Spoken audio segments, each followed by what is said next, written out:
क्योंकि तुम अपने भाई की मोहब्बत में अंधी हो चुकी हो, मुझसे इतना इनसिक्योर होती रहती हो हर वक्त। सर को ये बात बहुत पहले ही बता चुके हैं।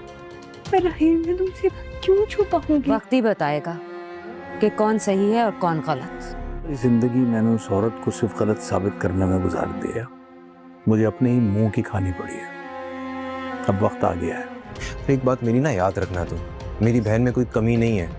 ये तुम परी की एक जगह मंगनी भी हुई थी कि सही को सही और गलत को गलत कहा जाए। दिल को इस बात का बहुत ज्यादा गुस्सा होगा कि उसकी बीवी उससे बातें छुपाने लगी है। चाहिए तो यही था कि उसे मिनाल से सारी बात मालूम होती, मगर उसके बाप ने ही जब बताया कि बारी अनायास से शादी नहीं करना चाहता, और ये बात खुद बारी के बाप ने उनसे कही है।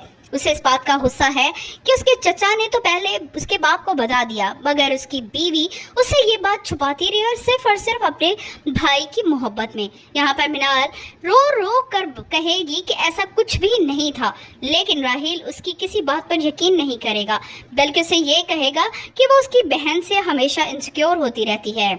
आलमगीर को आखिरकार एहसास हो ही जाएगा कि उसने अपनी बच्चियों के साथ हमेशा ज्यादती की, अपनी पहली बीवी को हमेशा गलत साबित करने की कोशिश की, और वक्त ने साबित कर दिया कि वो गलत नहीं थी। आलम की दूसरी बीवी एक दफा फिर उसे भड़काने की कोशिश करेगी, मगर इस बार आलम की आंखें खुल चुकी हैं और वो बुरे और भले को देखना शुरू हो चुका है, इसीलिए उसकी बीवी की दाल तो गलने वाली नहीं।